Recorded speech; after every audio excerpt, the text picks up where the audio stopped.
Good day, our viewers, and good day, audience members. Welcome to you from sunny South Africa. Greetings especially to our brothers and sisters in the African diaspora, who by and large tend to be victims, of policies against or policies which criminalized marijuana usage. We greet you from the motherland. As we say, Jambo! And welcome again to another one of our ED2 seminar series. Before we begin, just a quick recap of the of the motion before the class today is whether or not we should legalize marijuana. To help us think through the arguments, or give us just a brief synopsis of the state of the debate, we have Wombisa, who is going to outline the debate as it stands in South Africa in 2018. Thank you, Wombisa.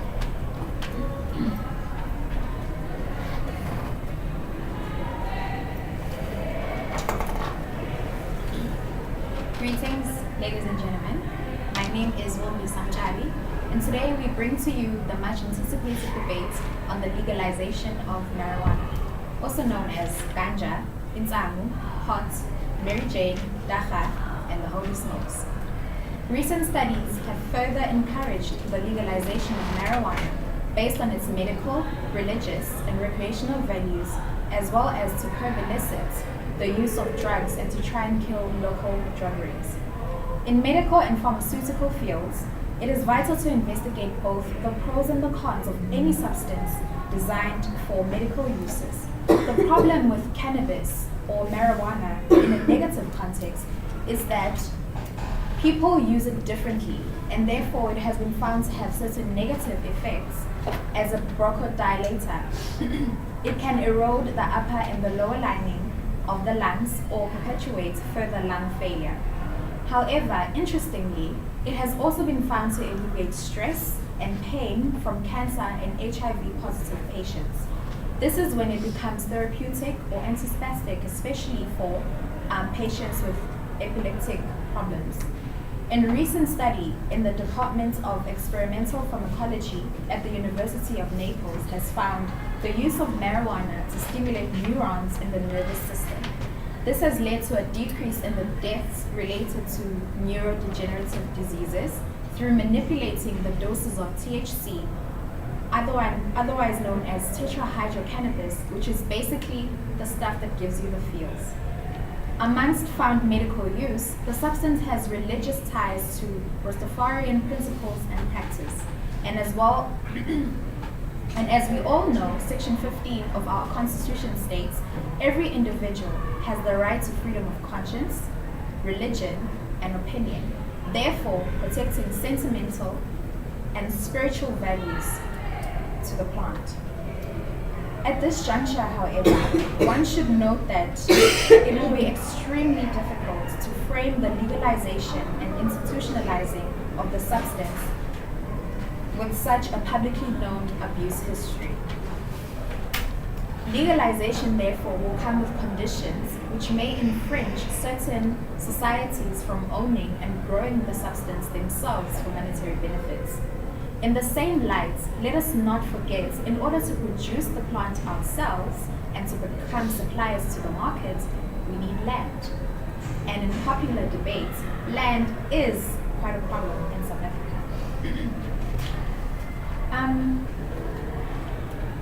Therefore, raising question on the development of what could be considered a cannabinoid industry in South African context. We therefore ask ourselves a series of questions pertaining to the commercialization of the substance, controlling use and access especially to kids and teenagers, as well as maintaining and controlling its risk factors and dependency without, of course, infringing its medical and spiritual values to certain people. I will now hand over to my colleagues to further elaborate on some of the highlights that I've brought to you. Thank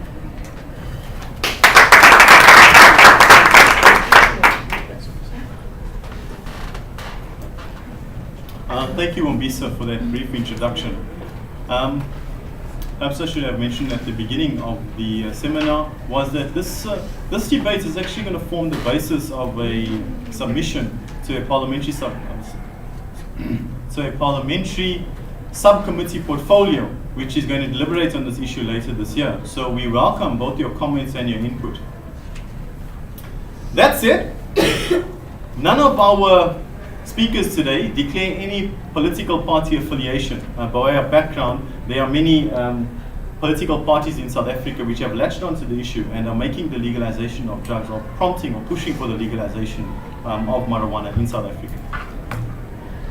So without much further ado, we have Kumi and Ntsobeko who are going to be arguing for the legalization of marijuana, and Nkosi Ngobile and Lugisani who are arguing against the motion.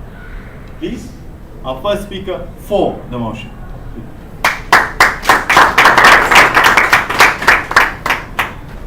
Greetings everyone.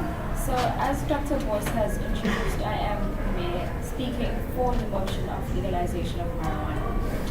So growing up as a kid, we were told about the dangers of illegal drugs, and since marijuana is illegal, we know that it is dangerous. But contrary to popular belief, the dangers of marijuana can be traced back to the 1930s and the negative propaganda that surrounded its appeals to personal interest and reinforced racial stereotype, but never to one's health.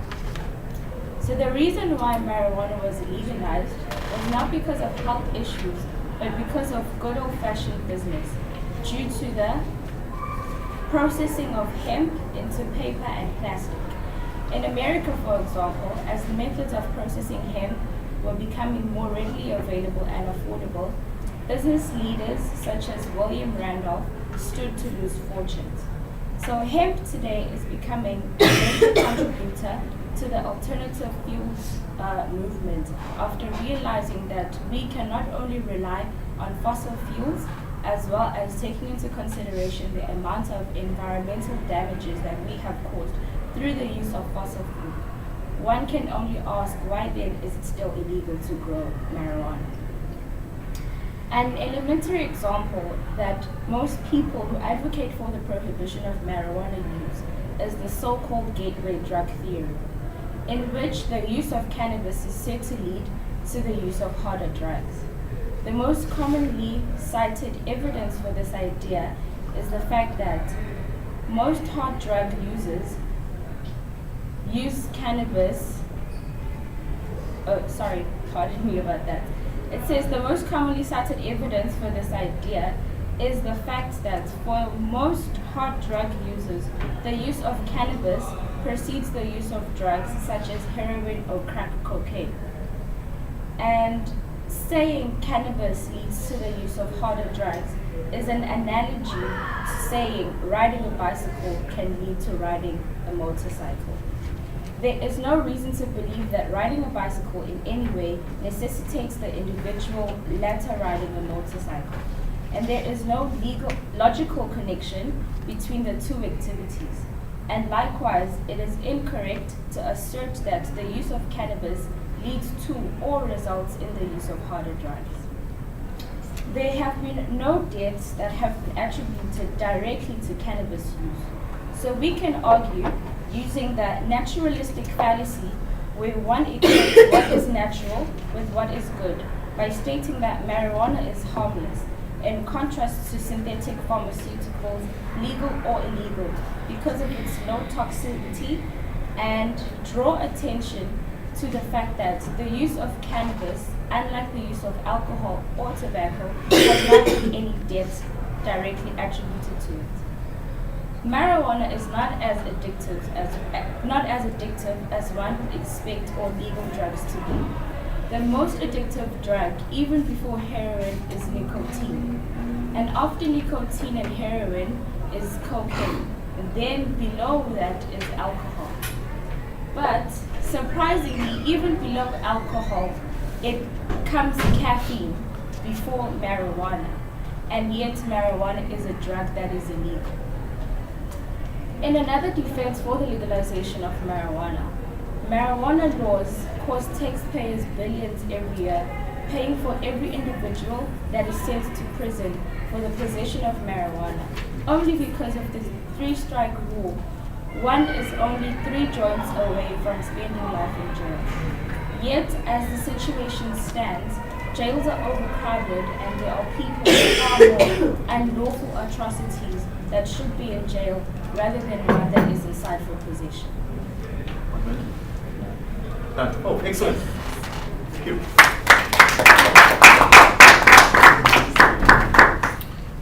Thank you for keeping within time, Pumi.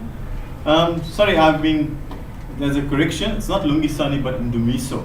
Right, yeah. Perhaps I just sampled some of the good stuff before I came. Strike that from the conversation. Please, Ndumiso, go ahead. Thank you. Thank you. Good afternoon, ladies and gentlemen. My name is Ndumiso, and I'm arguing that marijuana should not be legalized. Those opposing liberalization of current laws counter that marijuana is not a benign drug, especially in light of new psychopharmacologic information demonstrating that marijuana shares many features with other illicit drugs. They also contend that legalization or decriminalization of personal use marijuana likely would trigger a substantial increase in use, with forcible increases in social, economic, and health costs. Scientists have demonstrated that the emotional stress caused by withdrawal from marijuana is linked to the corticotropin releasing factor, the same brain chemical that has been linked to anxiety and stress during opiate, alcohol, and cocaine withdrawal. That means when people try to withdraw from marijuana, they would suffer from the same stress that they suffer from cocaine and other drugs. Now, a continuing concern for pediatricians, they argue that some of the significant neuropharmacologic, cognitive, behavioral, and somatic consequences of acute and long-term marijuana use are all known and inclusive negative effects on short-term memory, concentration, attention span, motivation, and problem solving, which clearly interfere with learning, adverse effects on coordination, judgment, reaction time, and tracking ability. My colleague will speak further on that. Yet also, my learned colleague here has also touched on the issue of businesses, that it was because of business, that's why it became illegal. Yet I do tend to have an opposite view to a certain extent, consider that it was an issue of morality, which are evolving over generations. It's not just an issue of businesses only, but it's the issue of moralities that are changing as time goes by. Now, one of the great focus that we have to consider, or scholars have looked into when discussing the topic of marijuana, is looking at adolescence, because that's when most people start to use marijuana. Now, some research suggests that legal sanctions may influence the initial decision to use drugs, and that will influence how it will happen. So it is the youngest adolescents, those who have never yet tried or are in the experiment phase, who would be affected most by changes in marijuana laws. Age at first is used, in turn a risk factor for problem in the future. In other words, they can just use it for fun first, but in the future it will be a risk factor. Availability of marijuana, which might increase if the drug were legalized, clearly has been shown to affect adolescents' use. Adolescents who have been offered marijuana are 7 times more likely to use it than those which have not been offered. Similar, those who report that marijuana is easy to get are approximately 2.5 times more likely to use it than those who consider it hard to get. That is research. Now, there's an argument that some people who argue for the legalization of marijuana, that it will decrease the use of alcoholism. Yet, we tend to have an opposite view, that some who advocate for the legalization of marijuana, they suggest that it will decrease their alcoholic abuse problem. But now, these studies conclude that the increase in the use of marijuana by adolescents will result in an increased use of alcohol. Because once people use marijuana, they are more likely to want to supplement with alcohol on top.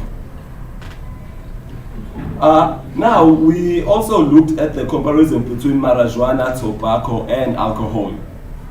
The alcohol and tobacco cause far more harm in our society than marijuana is. But it does not follow logically yet a third additive psychoactive drug. True that many of harms associated with alcohol and tobacco use stem from the widespread accessibility, availability, and use of these substances. Still, other harms result from lax enforcement of current laws regulating their use or sale, especially underage youth. Here it shows us the fact that yes, indeed, alcohol and drugs and tobacco, they cause more harm. But the fact remains that marijuana does cause harm, and harm is harm, no matter how less it is. Now, also on the topic of health effects of recreational use for marijuana, despite some continuous discussions regarding the addictiveness of marijuana, the evidence clearly indicates that long-term use of marijuana can lead to addiction. Indeed, approximately 9% of those who experiment with marijuana will become addicted. According to the 2012 National Survey on Drug Use and Health, an estimated 2.7 million people 12 years of age and older were dependent on marijuana, and 5.1 people met the criteria for the dependence on any illicit drugs. Now, this argument shows that the use of marijuana, even for medicinal purposes, its long-term use can become an addiction, and addiction is no good for any person to depend on addiction. Lastly, my colleague talked about marijuana being used as a gateway drug. That is the question of what is common in society without even doing much further studies. Go to high school level, we were all high school learners, and you learn that it's fun to smoke weed. You know, eating space muffins is fun. And that's how it begins. It is indeed a gateway. It opens that interest mode in a person to try something deeper and harder. Therefore, legalizing marijuana would have a very negative impact on the society in the long term. Thank you. Thank you, Ndemiso. Please make a note of all the studies which you had cited. We will ask you the sources of those studies later, whether any of them have been conducted in South Africa. Please make a note.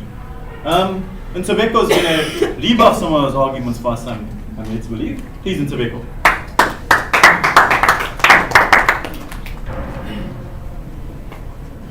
Thank you, Dr. Boyce. Greetings to all. My opponents, the problem with the literature that you are arguing with is that it focuses primarily on the traditional use modality, which is mainly smoking, which then does not address the full range of marijuana products that are becoming increasingly popular. Further, very few and only the most recent studies were able to provide explicit information regarding the specific doses of cannabinoids, in particular the THC and CBD that is consumed.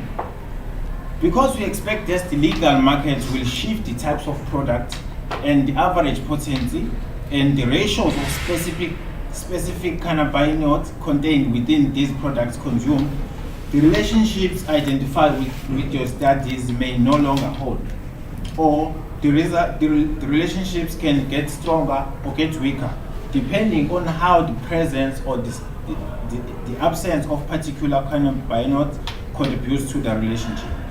Unlike with many other psychoactive substances, marijuana does not pose any serious risk of fatal overdoses. Hall 2014 noted that the dose range that is fatal to animals, because this experiment was on animals, it is far too greater than even a very heavy cannabis user could afford to consume within just a day. And there are no reports of fatal overdoses in the epidemiological literature. 20 years ago, one might have assumed that the ED syndrome mentions of marijuana were ancillary. The patients were actually admitted to the ED because of the effects of some other drugs. It just happened that particular people were also using the marijuana, says Calkins 2015. On the productivity loss argument, unlike with alcohol, the degree of impairment is a function of dose. as well as other individual level factors, your age, your body mass, and the length of time using this drug. But another issue with this statistic is that studies are using different statistical models to come up with those results. Others will state that this is sufficient to actually produce productivity impairment, whereas other studies will be coming up with different statistics. Therefore, there is an ongoing debate as how much is the ideal measure. This measurement issue has serious implications on assessing the public health and safety consequences of marijuana legalization. If legalization increases marijuana use, holding everything else the same, we expect to see the increasing number of people whom police test for DUI who test positive for THC. However, that does not necessarily mean that legalization will lead to a reduction in traffic safety. Much will depend on how the legalization influences the use of other substances, which is actually alcohol. Therefore, trying to evaluate how legalization will affect traffic safety should focus on overall accidents and fatality rates, but not just the number of cases involving marijuana. On the dependence arguments, the 2001 and 2002 National Epidemic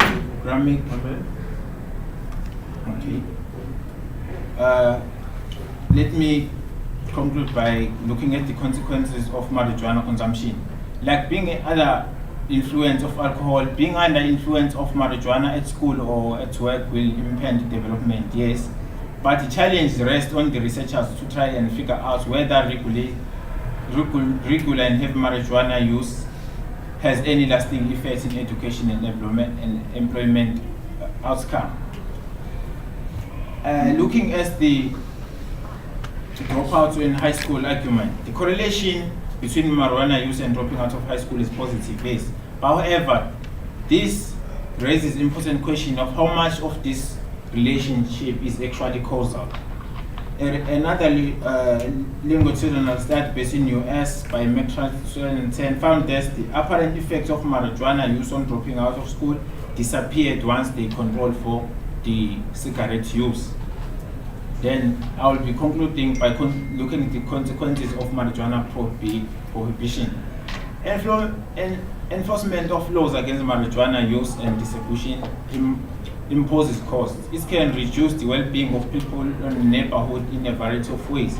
Having an arrest record, let alone being incarcerated, even briefly in jail, can therefore disrupt legitimate careers, impair future jobs, careers, and the fines can be significant. For someone who works close to a minimum wage, paying 500 rand for a drug possession could consume a takeaway home from better part of full week of work. Collateral consequences associated with drug conviction can negatively affect users and their families. For example, depending on the state's residence and level of offense, a drug conviction entails the loss of food assistance, access to public housing, the federal financial aid after the secondary school. I will now conclude by saying, especially on the other hand, marijuana enforcement in the United States disproportionately affects blacks. This was supported by ASLU and Glazer 2015, especially in the context of stop and frisk. The police encounters are correlated with self-reported trauma, anxiety, and mental health problems. Thank you.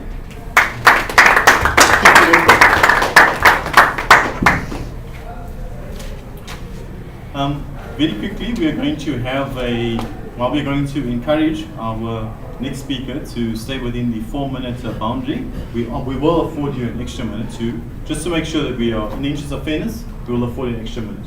Okay. Please, Inkosi Ngobile.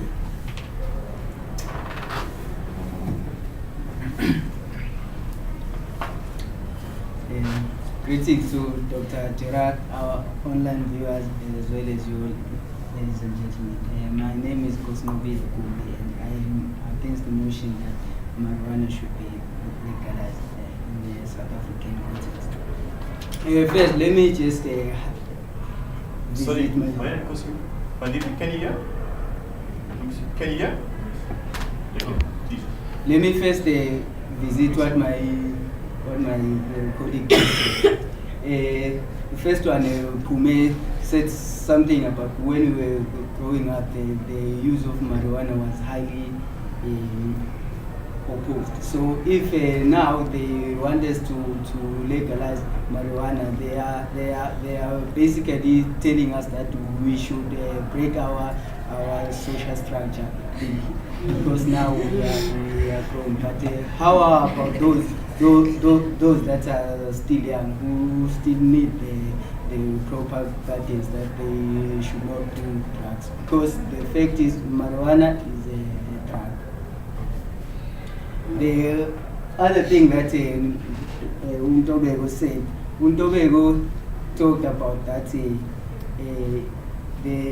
use of marijuana, the legalization will not necessarily increase the use of marijuana, which I do not think is true, because the reason that there are very lesser people who are using marijuana is that it is a crime to use marijuana.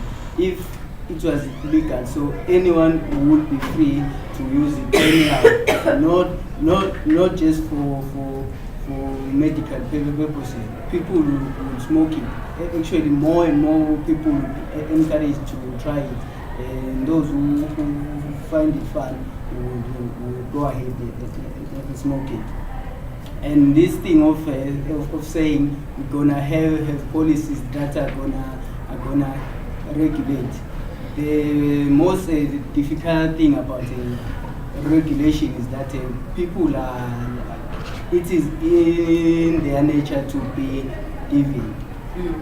Before there was before this system of jails, there were very strong punishments that were imposed by the kings, and before the kings there were those Roman Dutch laws that there were heavy punishment, because even from the beginning people are deviant in their nature. So if we do legalize marijuana, more and more people are gonna find ways of acting deviant, even without within that structure of allowing them to smoke marijuana. The last point is that the marijuana is not fatal, but it is proven by the World Health Organization that marijuana causes the chronic bronchitis, which could result to the death of a person who suffers it constantly. Then we can link the marijuana use to the death of that person. Going to my point, I am saying that we should not legalize marijuana because the World Health Organization is in a better position to stating what is good or bad for the health of the people, because they are the health organization. It is their job to determine what is good or bad for our health, not just what we as people want, because really we are so young, wild and free. Sometimes we just want to smoke a bit, but that is against the benefit of our health. So it is said to cause memory loss. It impairs the psychomotor performance of the people, which would mean a person who is under the influence of marijuana will not drive properly, because they are said to be very slow in reaction. Their psychomotor performances are impaired. That means a person who works in a factory, maybe controlling the big machinery, will maybe cause an accident, because the marijuana will cause a person to be slow in reaction.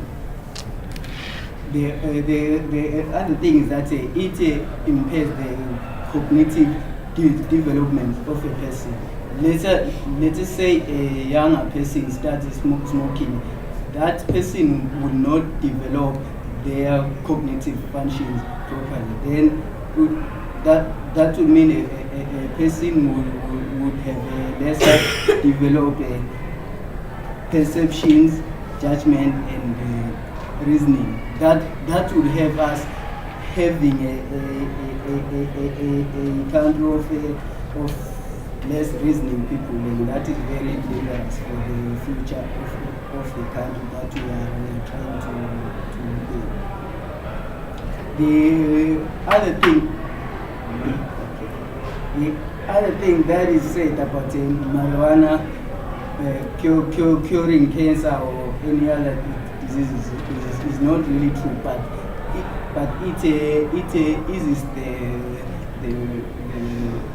pain, just like the painkillers do, but with less side effects than the marijuana, because I have highlighted the side effect.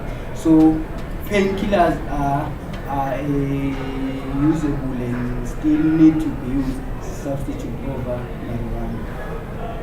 It is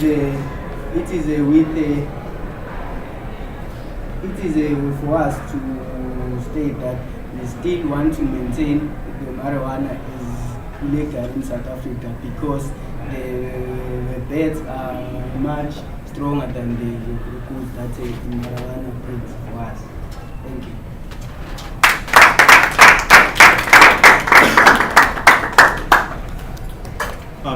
Thank you, Nkosi Ngobile. Now we're going to have a session we're going to open up the seminar for questions and answers.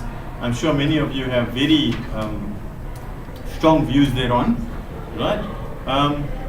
Yes, without much further ado, we're going to have batches of 3. Okay, we have Bandile, Amina, and Lifa. Please, once again, so either members of both groups or to a particular person, or you're welcome to also comment, add questions, etc. That members of the group. Okay, we'll take it Bandile, then Amina, and then Lifa, and then we'll have another round of questions. Please, Bandile. Thank you. My question is directed to the side that was for the motion. Because Mobile touched on the regulation aspect, and you guys were saying that government is going to put measures in place to regulate the trade of marijuana. But government has not been able to regulate the taxi industry, which is much like the drug industry. It's unregulated. They do what they like. They're in charge of South Africa. They can decide to stop all processes of the country by not transporting majority of the workers of South Africa to where they work. So that's how much power they have. So in light of this background, drugs have been known to fund coups and to fund the plots against the states in certain instances. For example, in the US in certain parts. We've read the reports of that. How is government going to be able to regulate the drug industry when they are failing to regulate the taxi industry? Thank you. Amina? My question is directed to the guys who are against, because I talked about the World Health Organization talking about what's good for the people. But then I'm not quite sure if it's street talk or what, but I'm quite aware that sometimes marijuana boosts people's confidence and they actually do hard work when they take it. I don't know if maybe the WHO chooses to omit such information because maybe it might, because you know the house, when they want to lift those 50 kgs or when you want to dig the land, some claim that they've got to take it first so that they work more efficiently, but then contrary to it, they're saying that it retards the person's, I don't know, if maybe if street talk is confusion, yeah. And Lifa? To Nkosingobile Mundumiso, I just want your thoughts on what you think about banning all drugs altogether, and then to both groups. Have you been able to link crime and drugs in general? Thank you. We have the group that's for the legalization of drugs to handle both Pandile and Lifa's comments, and then the group that is against the legalization or to maintain the status quo to handle Amina and Lifa's questions. Okay. Please, Okay, please, but the scenarios you are putting, they're actually not similar. Taxi industry, firstly, is legal in South Africa. It's there, it's recognized. And here you are now comparing the drug sector, which is, in this case, the illegal one. The problem there is that we are not saying government come and regulate or control the drug sector as such. We are saying just let the product or the marijuana to be some sort of a material to the markets that will actually produce more of different kinds of products, such as I've got an example here, which is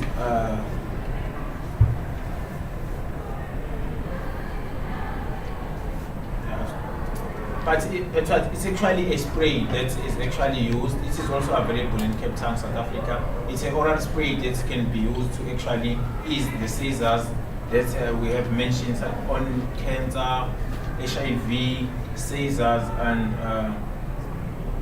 many other diseases that were actually there. So we are saying, rather than recognizing it as a drug sector, recognize it as a good input in actually making more important products. This can help.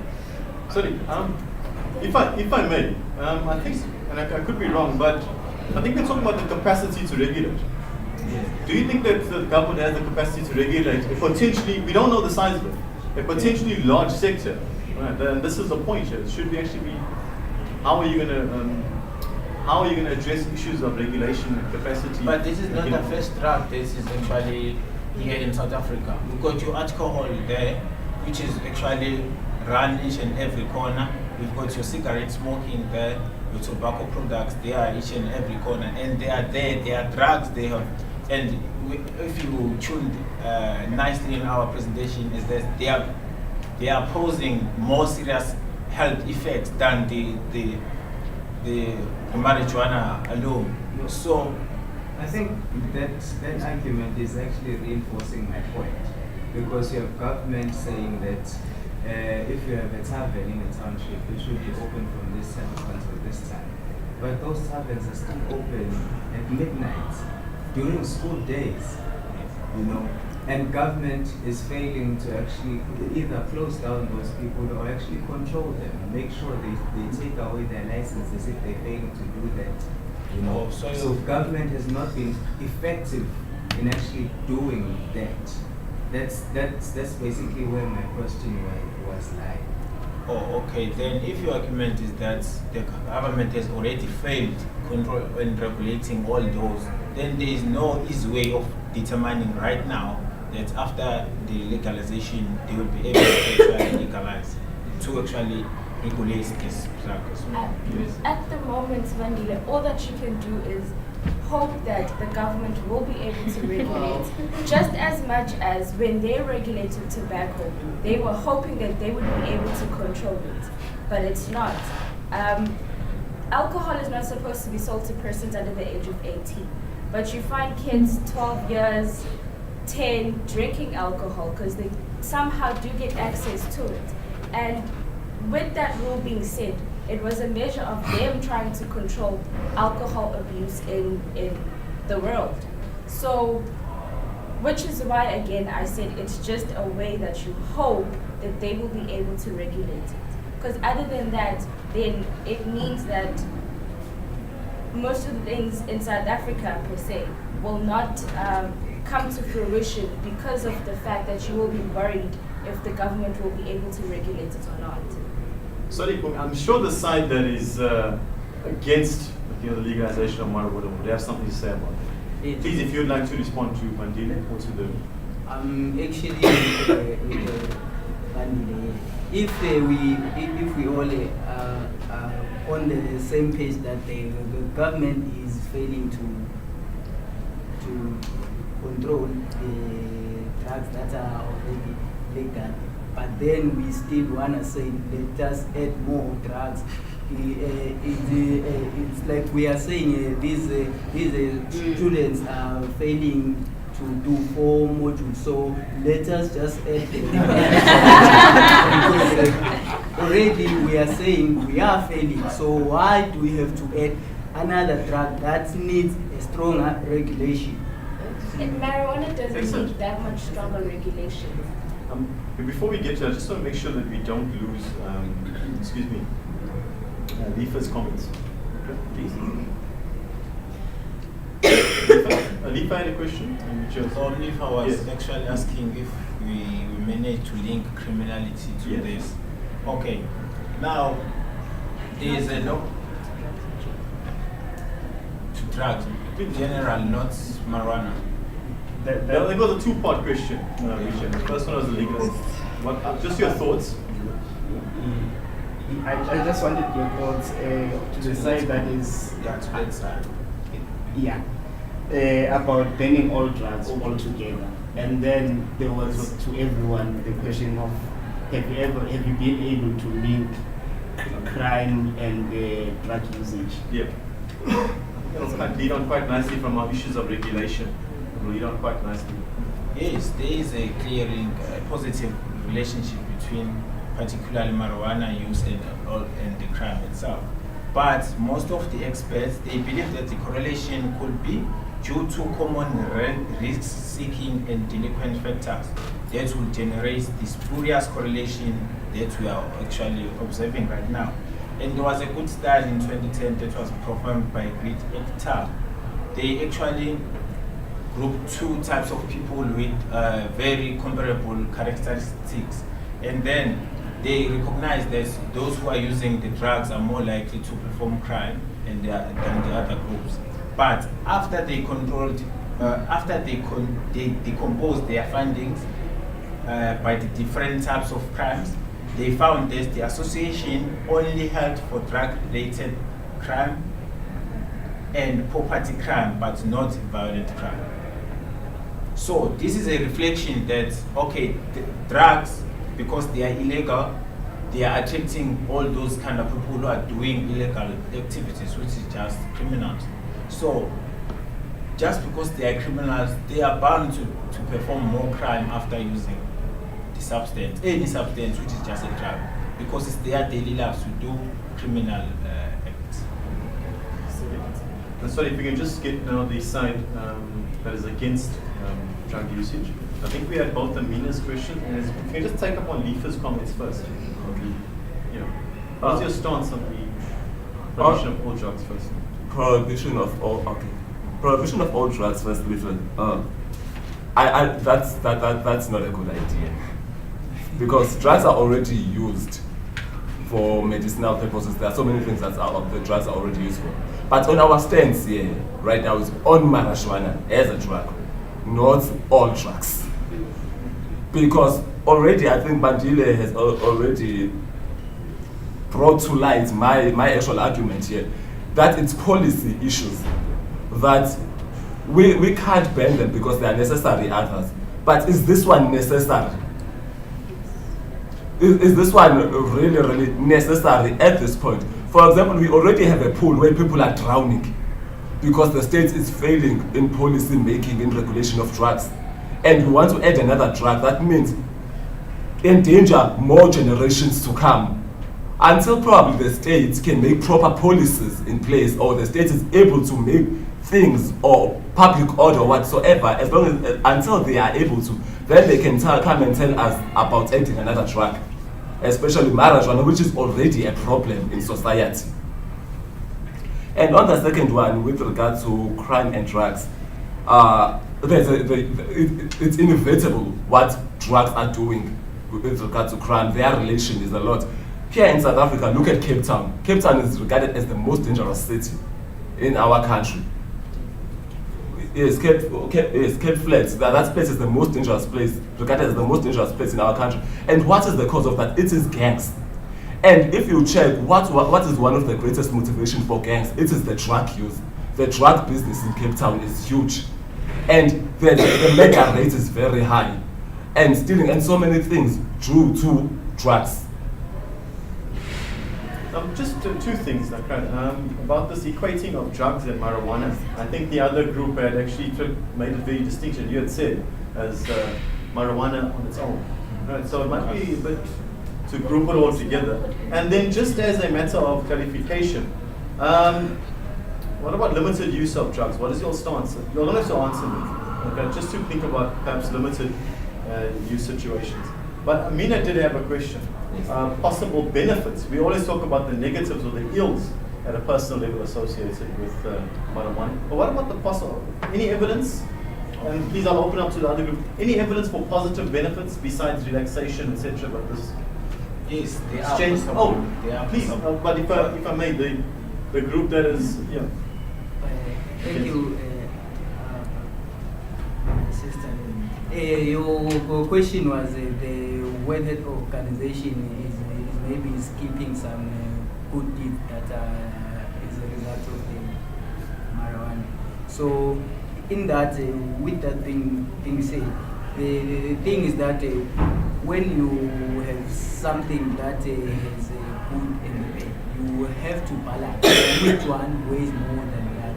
If there are good things that come from marijuana, like you are saying, maybe it boosts the energy from the person. So we should also check on out of 10 people who smoke marijuana, how many people do actually feel energetic about it? And I will tell you from what I know. People, most people who smoke, they feel less energetic. So it's like that's a 1 out of 10. So we cannot pass a law because of one person out of 10. So it's a matter of balancing all the good over the bad. So I feel like I've just got very quick another round of questions. We've got Andres, Martle, and Siyabonga. We'll go in that order if that's okay. Sorry, Siyabonga had a hand up earlier, so we just go Siyabonga first, right? And then Andres and then Martle. Please, Siyabonga. Don't worry, it's easy questions. But maybe to both groups, if anyone can answer, what are your views on Zimbabwe's legalization of marijuana? Do you think that South Africa will follow suit? What are your views on that? And then the question only to the group for the motion is, let's say you legalize marijuana now, how do you control the illegal imports from neighboring countries? Because this will open a market where the supply will increase and you find illegal imports. Already there's the border of Swaziland. There's illegal imports, tons of marijuana crossing the border. So how do you control that? Just before we get there, we're going to get to now Andres, and then we'll just handle the questions of 3 if you don't mind. Please, Andres. Oh yeah, two gentlemen.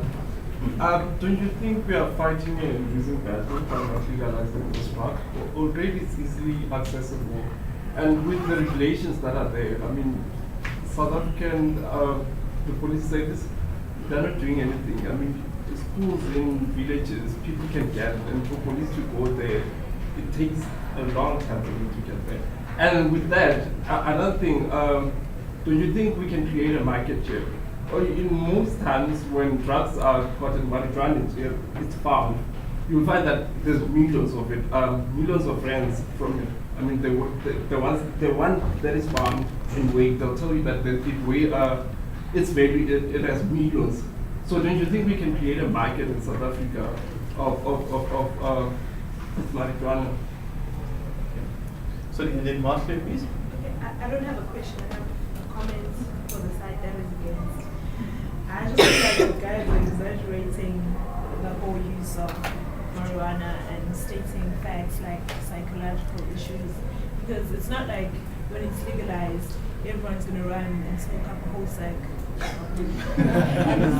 And I just think it's a general thing to know that if you smoke, this is what's going to happen. So I felt like you guys failed to understand that as much as you're saying that it's a drug has different effects to everyone. So it just, it has different effects to everyone, just as morphine does and any other legal drug. So saying that marijuana would have this and have all these issues, it's a general thing on other drugs as well.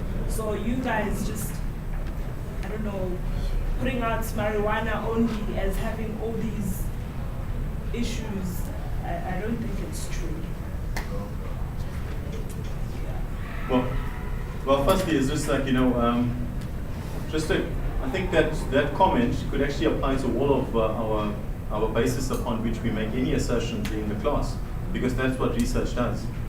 We do it, and it's not about the particular, it's about the general. So I don't know if it's how fair it is.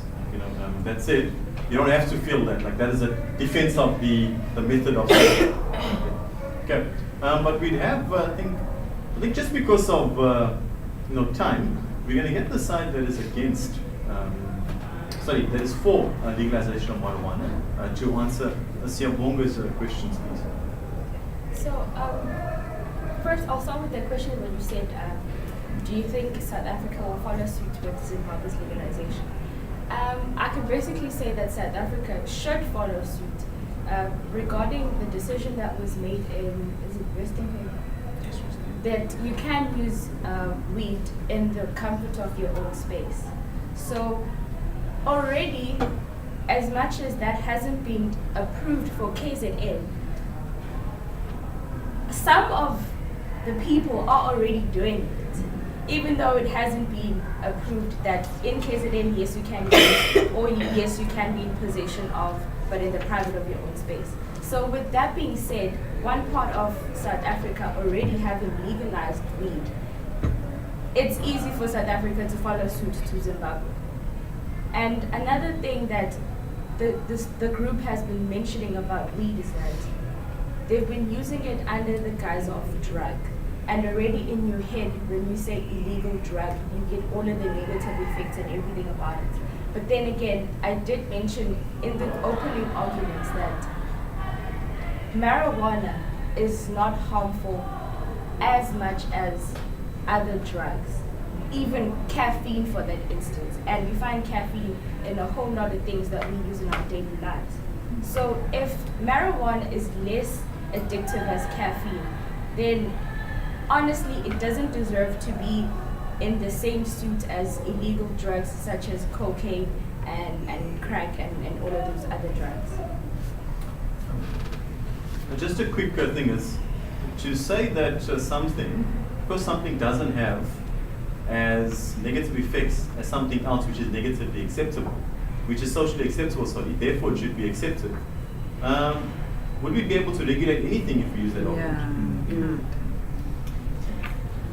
Okay. Just in the interest of time, very quickly, if we could, the very notion of whether or not South Africa would legalize marijuana, that is for all of us to decide, along with your comments, dear viewers, along with your comments and input, because this is going to form the basis of our submission to Parliament. So please help me answer that question, and the rest of us think through all of the arguments as well, please. The other side that is, sorry, Mr. Baker, to add. Yes, just to add on that. Oh yes. So, sorry. There was a two-part question. Yeah. Sorry. Let's tackle the one about imports. Yes.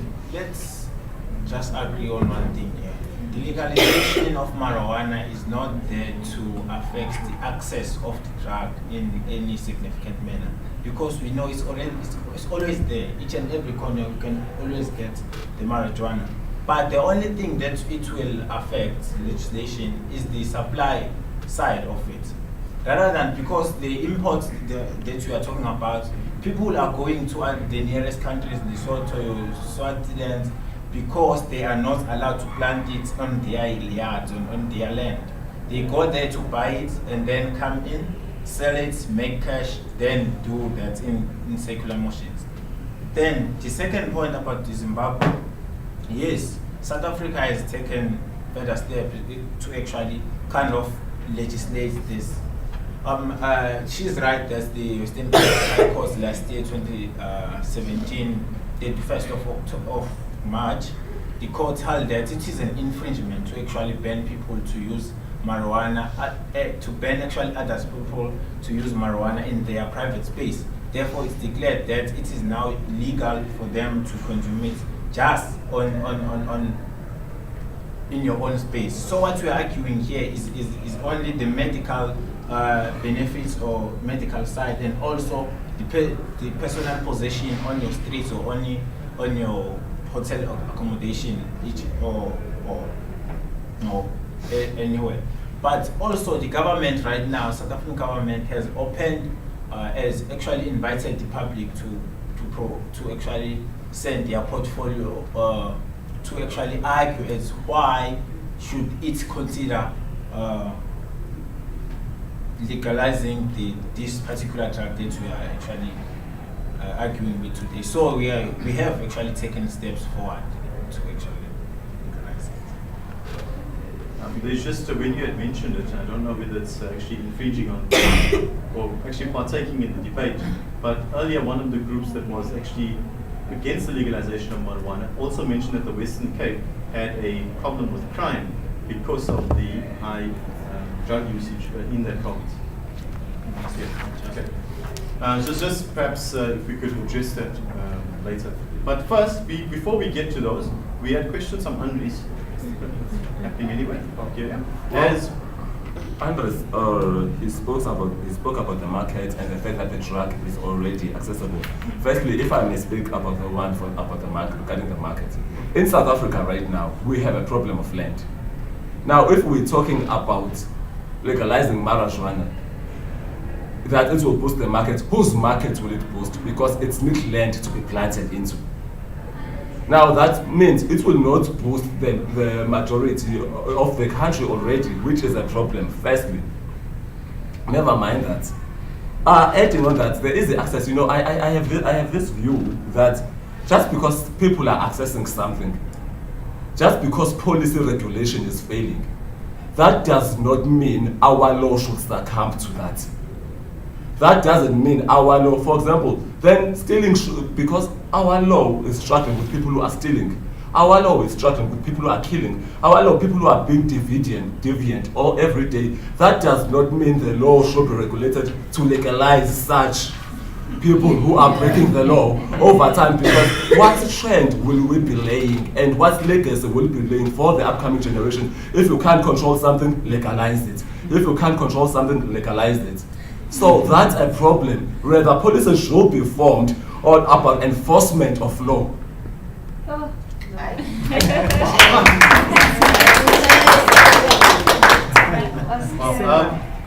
Just yes, I think so. Yes. I had two questions.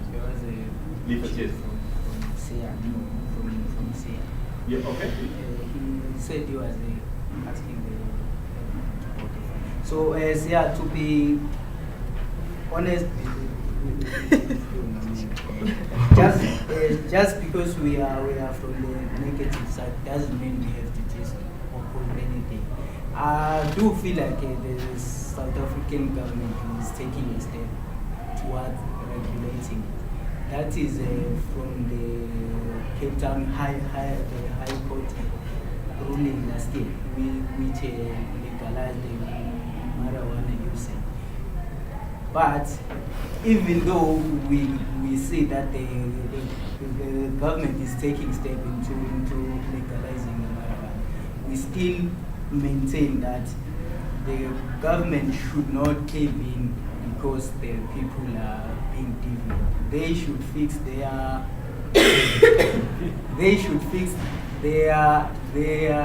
structural performance and make sure that they have proper punishment for the criminals. Because if marijuana is illegal and you smoke it, you are a criminal. You are breaking the law. So we should not cave in for the criminal. That is our stand. We just have time for one last round of questions. But while we do this on the issue of land, marijuana is a very hardy plant, which tends to grow on the most marginal land, even in rural areas. So we might actually be opening up new land, not just using arable land, which is in short supply in South Africa. Please, just our last round of questions. Any other comments before we have our closing arguments? Amina, Pandile, and so please, Nomkebo, please Nomkebo, if you could start, and then we'll give Amina and Pandile a chance. Oh, okay. Because you said that marijuana, we should not legalize it since people are already deviant in nature. But then the effects of marijuana have mental, neuropsychological implications, which could add to that deviance. So what are you supposing should be the measures of control to that? Amina? I think the group that is for the motion had mentioned something that marijuana should be legalized because it's not really fatal. But then if it's legalized, then people have to take note of their age and then it has to be taken in the correct doses. Do you think people will be able to take it in the correct doses? Who will really take it in the correct doses, or that they say we should take in 5 meals? Do you think people will be doing that? And then also we can't really compare marijuana to things like morphine. They were giving examples of morphine, that morphine is there, it is also fatal. But morphine is not a prescription, it's not an over-the-counter drug, it's a prescription drug. You can't access it unless if you've got a fatal illness. So that's how bad it is. Okay. Yeah, I don't know if you could comment on that. Perhaps that's the level of accessibility that you get. Probably just a clarification, there on what exactly do you mean by should it be like cigarettes with a warning, alcohol with a warning, or very, very highly regulated, as in the case of morphine? Excellent question, Amina. Thank you. Please, Bandile. Thank you. I think Amina has covered the first part of my question. I think the second part is going to be on this public inputs thing. Government has invited public inputs for land expropriation and for the state for the legalization of that. Do you believe government is doing enough to get people's views when it comes to this? Because government, when you look in terms of the resources government has devoted to getting people's views on this, and when, for example, they're conducting the census, it's quite different. So can you please both groups comment on that? Absolutely. Considering that we are, I think it's just to echo that once again, considering that we are mobilizing as part of the public participation process, it would perhaps be unfair. But that said, it would be very good to just get our views on what do we think. Perhaps the whole class. Show of hands. If we did not have a session like this, how many of you would have known that there was a public participation process inviting submissions for legalization of marijuana? We have 2 hands up out of a group of 20.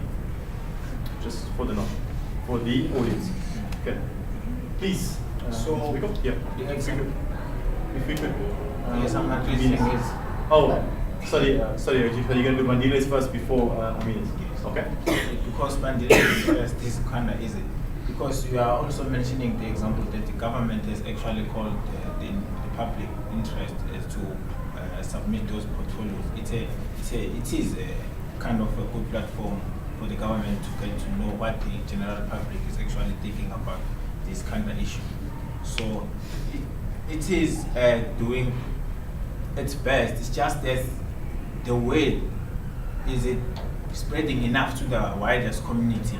No, because we've just seen here there's only 2 people who are actually aware of this, besides actually finding out here in class. So the government is trying. It's just that probably the advertisement of actually not so good. Nomcebo asked why do we think if people will take the correct yes, Amina. Okay, sorry. Okay.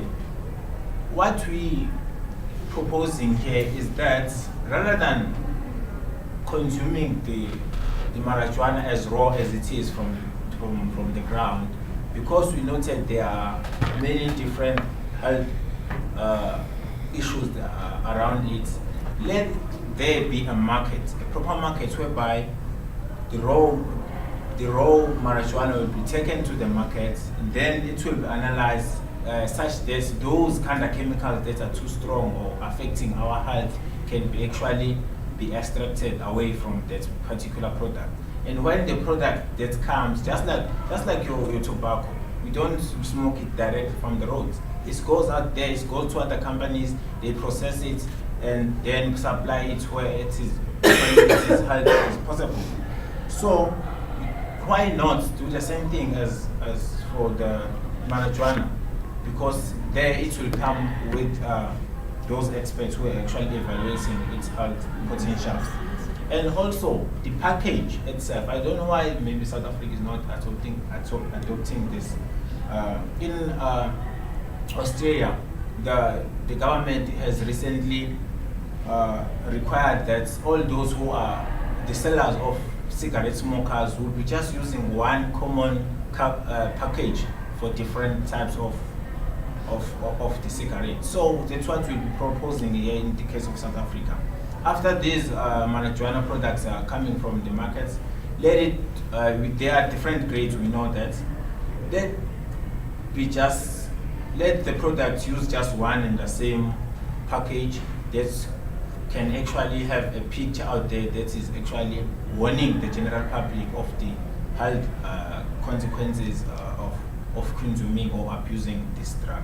So it's just out there, we're just proposing. Just to make it, just a note though, we have a problem with illegal cigarettes and tobacco still in South Africa. So perhaps using that cigarette model, how applicable do you think it would be? It is quite applicable because people are only going for special brands or actually consuming other types just because of the package, just to associate themselves with a better social class. So rather than just having those fancy products, let's just have one unique cigarette smoking with probably just small font saying this is your, making an example, your Stevens or Cravenay or anything. Just a small font, but the package should be just the same. Such there's no people, even in alcohol, you know all those vodkas, they have just 43% of alcohol. But now you find that others, your Hennessy are costing more than others. Why? It's only because the general public is thinking that if I'm going for that one, I will be associated with a better social class. Okay.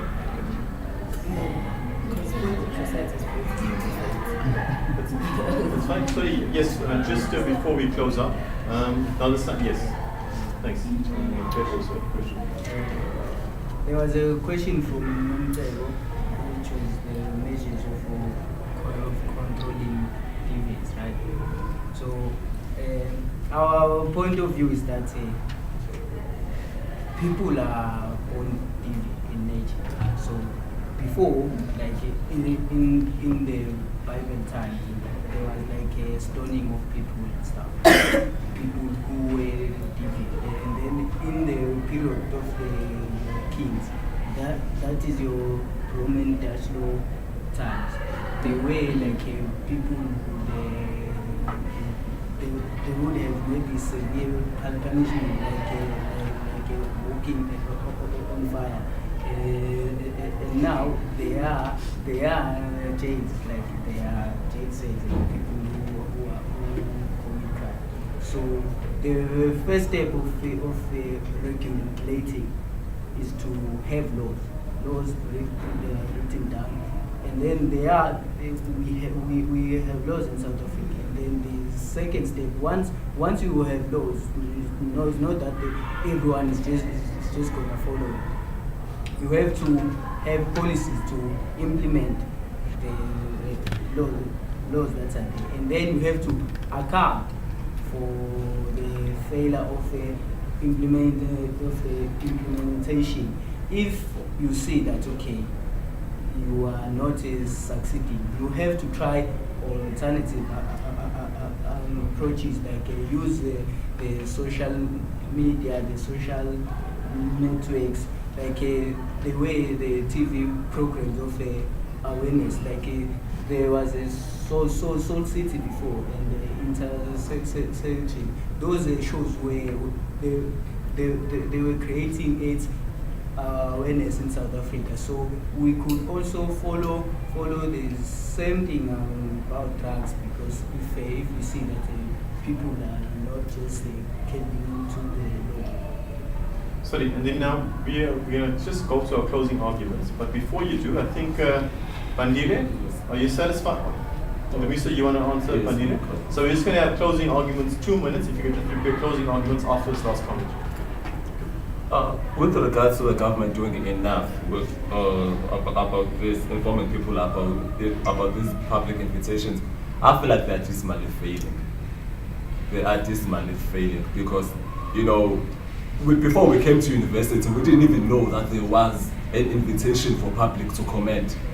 And this is a great majority of people who are staying in township and rural areas. And only few of us who are scholars become aware of such opportunities. So when the government come on, my mom watches news every day. This never appears in the news. There are many resources that the government has at their disposal that they can use to engage with the public. In Makaya, where there's no electricity, where there's nothing, there's still no information of such. And there's a great number of people who live in those areas. So I feel like, I even disagree that with Njobeko that they are trying. I feel like they are not even trying. It's just, I'm not debating this one. It's just a point of view. That I feel like they are not even trying. Because there are actual cases. Go to the Constitutional Court of South Africa, look at cases. There was a case where the state versus the Christian Lawyers Association versus the state, when they regulated the issue of abortion, the question of abortion, that before that bill was passed, the public wasn't involved enough, and the states went like, we involve the public. Then when you look at the case of that fact, the arguments are that we did go to halls and we spoke to the people. Then you ask them how many people were in that hall. According to the facts, maybe only 10 people will show up in the community, or 15 people will show up in the community, because probably the councillors were, the message was not conveyed to the community. Only those few people came, and they will bring in reports to the committee and say, we went to the communities and this is what they said. Only 10 people in the entire community. So I feel like really this system of public participation in our state, it's not working, and they are not trying. Okay. That's fair enough. I think it's just time to close our closing arguments. If you would, just 2 minutes, just tell the audience why you believe, even after hearing all of the debate in the class, why you believe we should still either legalize or continue with the criminalization of marijuana. Please, I think the side that is against the legalization of marijuana, if you could start, please. 2 minutes, please. We are way over time. You've just got 2 minutes just to tie up for people, please. Please, go ahead. Guys, we feel like we deserve to win this debate. Wow. Because one, we managed to highlight the negative effects of marijuana use, and we did not hear any strong data from the so which means they technically are agreeing with us. So they are with us now. We indicated points such as the effect of marijuana on the person's brain capacity, the person's performance. We also highlighted during the question and answer session. I believe that we provided enough information. We gave you the live source, which is the World Health Organization. We also answered your questions sufficiently, so I believe we are the best candidates to win. Thank you. Thank you, Tobacco. Okay, thank you. But to me, so it's the media that determines what information is spread to us, not the government. That's fair. Okay. Now let's move on to this association that you have raised. Your brain functioning, your productivity performance. The thing that we are limiting to analyze is other third-party variables that are affecting these two, such as your peer pressure. We haven't actually made anything about that. People are suffering from serious peer pressure, such as they are going for drugs unlimited. What about broken families? If your parents are too strict and disciplined, you won't have chance to go and actually experience all these kind of drugs. And also, let's say after the legalization, there is a doubling of marijuana use, on any other use, even the compulsive abuse on dependence itself. But if we should note that alcohol is actually more great of a risk than the marijuana. But if let's say after this doubling of marijuana use, if the new entrants are actually switching away from using alcohol into using this marijuana, then that could be a net benefit. And there is a study here by Calkins, Hawkins, and 20. They determined that. 1 minute. Thank you so much. Thank you. They found that even a 10% reduction. Okay. Please just, yeah. Even a 10% reduction in alcohol abuse accompanied by doubling in marijuana use could be a net win for the society. Thank you. Thank you, Tariq.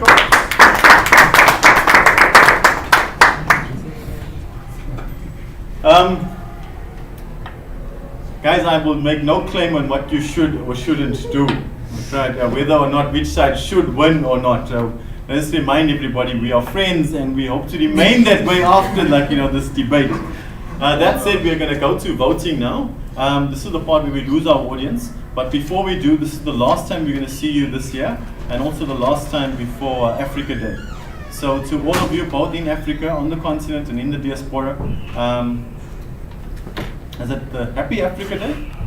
And so yes, we just want to wish you a prosperous, safe, happy, whatever is Africa Day, here from us in sunny South Africa. Thank you. Bye.